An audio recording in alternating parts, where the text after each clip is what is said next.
Welcome to North Dakota's Haunted History. This list of 10 is part of a playlist of gentle listening, spooky collections from across the USA. The screen fades to black so you can enjoy the stories without distractions if relaxing or studying. Please do consider a like and subscribe if you enjoy this type of content. First is North Dakota State University in Fargo, North Dakota. This is one where Cougar from this channel has personal experiences because she used to work there. There are two different parts of the university that are reported to be haunted. The first is Ceres Hall, where a man hung himself on the third floor from one of the heating pipes during World War II. Several strange occurrences have happened on the third floor, but fortunately they've not frightened students. However, the same isn't true of the basement. Entering the basement usually triggers a strong fight or flight instinct in most people, with the need to get back out and away. My wife, Julie, mentioned how she used to work at NDSU and took a series of photos in the basement. She caught several orbs in them, which was certainly not dust in her opinion. Also, she said she was in a meeting room office where she, another woman and a supervisor saw that one of the windows in the room was open, with a chair propping it ajar. Nobody had been in to position the chair like that, and it would be very unlikely anyway. It was late October, cold, and therefore the window just didn't make sense. Minard Hall also has plenty of paranormal activity, probably because of its history. In the 1920s, the fourth floor attic of Minard Hall was a dance room. One morning a janitor entered the room and found two people dead. No one knows what happened to them, but it was assumed to be a double homicide, which was never solved. The dance room was closed in the 1960s due to unstable floorboards, but students have snuck up there to hold seances and spook themselves out. At number 2 is the Children's Museum at Yunker Farm in Fargo. Built in 1876, the large red brick farmhouse has been an interactive museum for kids since 1989. It's full of bright colours and fun displays. As far as hauntings, it's believed to contain the ghost of a former owner, Elizabeth Yunker, who's been seen upstairs close to where most of the children's activities happen. Her reason is perhaps because she had 10 children of her own. Doors and windows will open and close at will, and the elevator, which was built around the old windmill, will travel up and down by itself. There have also been reports of a young girl who stands by a well. She's believed to be the ghost of a child who died in that same well many years ago. At number 3 is another place with a haunted elevator, the St. Joseph's Hospital in Marshfield. Many of the employees say there's ghostly activity in many of the different areas around the hospital. For example, the elevator down to the morgue is often seen operating all by itself. The morgue itself has doors that will open by themselves, which is particularly freaky because they have to be opened from the inside unless a special access key is used.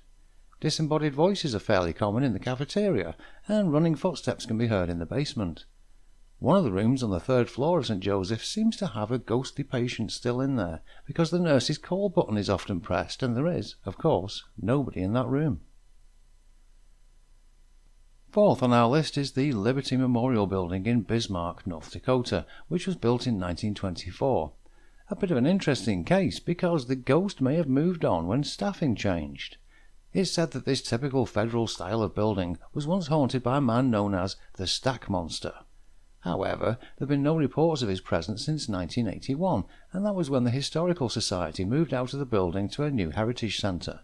The last time anything happened was when an employee saw the main door open and close by itself just before the big move happened. It's thought that the ghost may have shown it was leaving too. There's a fun quirk of the place in that staff would still welcome the ghost back. They've even gone so far as to issue a security badge just for him, which sits at the main desk. During the time he was allegedly haunting the building, there were a variety of unexplained activities, including footsteps, shadows, and disembodied voices. Do you think there was a tie between the Historical Society and the ghost? At number 5 is the Harvey Public Library in Harvey, North Dakota. Harvey Public Library was built over the location of where a mansion once stood. That mansion could be why the library is one of the most haunted places in North Dakota. In 1931, Sophia Eberline Bentz was bludgeoned to death with a hammer as she slept by her own husband. He was arrested and convicted of the murder. In 1990, the library was built, and staff began to move into the new buildings on the 59th anniversary of Sophia's funeral. Unexplained activity began to happen almost immediately, perhaps because the librarian's office was built on the exact spot of Sophia's bedroom. Chairs would move, books would be shoved off the shelves. There was even supposed to have been an incident with a computer where a big S appeared on the computer screen in a font that didn't exist on the machine. And number 6 are the many ghost towns of North Dakota, mentioned because of some of the crazy stories that go along with them if you look at their history. Most are intended to be railroad stops, but never grew into anything worth stopping for. For example, Carberry. This small ghost town was first established around 1900 and never did have more than about 50 people living there. The post office officially closed in 1984 when the town's population has dwindled down to less than 5, and today no population is recorded. The twist for Carberry is it was actually originally supposed to be named Roth, but there was some confusion with railroad officials and the two names were accidentally switched.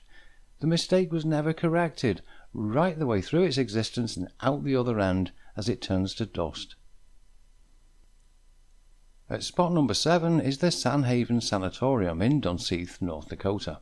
The sanatorium was opened in 1912 in order to treat those suffering from tuberculosis. It also used to treat mentally impaired patients right up until the 1980s when it was closed down due to financial difficulties. In its heyday, the hospital would have housed as many as 900 patients, and reports from the time show it had familiar problems with conditions not being up to standard. Reports are that between the hospital opening in 1912 and closing in 1989, as many as 1,000 patients passed away there.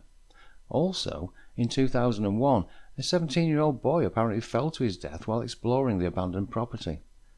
Locals all agree that Sanhaven Sanatorium is one of the most haunted locations in North Dakota, but actual specifics are hard to come by. From some of the reports, a baby can be heard crying inside, faces can be seen looking out of the windows, and dark shadows can be seen wandering around the empty rooms. At number 8 is 4 Abraham Lincoln Custer House in Mandan. Most people know the story of General Custer and the Battle of Little Bighorn, but there's a lesser-known story revolving around his beloved wife and the home they built together in Mandan in 1874. The couple really didn't have much time to enjoy the house since Custer died at Little Bighorn in 1876, and this destroyed the emotions of his wife. She's said to haunt the home to this day, always looking for her husband. Lights frequently flicker on and off, doors open and close on their own, and visitors hear disembodied voices. Mrs. Custer's apparition has also been seen several times, always in her black mourning dress. At number 9, we have St. Michael's Historic Totten Trail Inn, which is located at the Fort Totten, North Dakota State Historic Site and offers bed and breakfast style accommodations. During the late 19th century, the building provided living quarters for officers and their families. Before the place was renovated, stories said that a man and woman died in the inn. However, it's not known when or how they died. Guests have reported shadowy apparitions that follow them around. Finally, at number 10, a bit of an odd location for a haunting, the Medora Fudge Ice Cream Depot in Medora. It may seem like the unlikeliest place to find a ghost, but believe it or not, one of the most haunted locations in North Dakota is the Medora Fudge and Ice Cream Depot. There's just one ghost inside, and she only appears once a year on her birthday. However, all year round there are unnatural cold spots and strange noises. She just doesn't manifest, apart from on her birthday. Thank you for joining me on this little journey. From a ghost in a library to a ghost at an ice cream factory, North Dakota's got some bizarre tales from within the state. I hope you'll be around for the next one.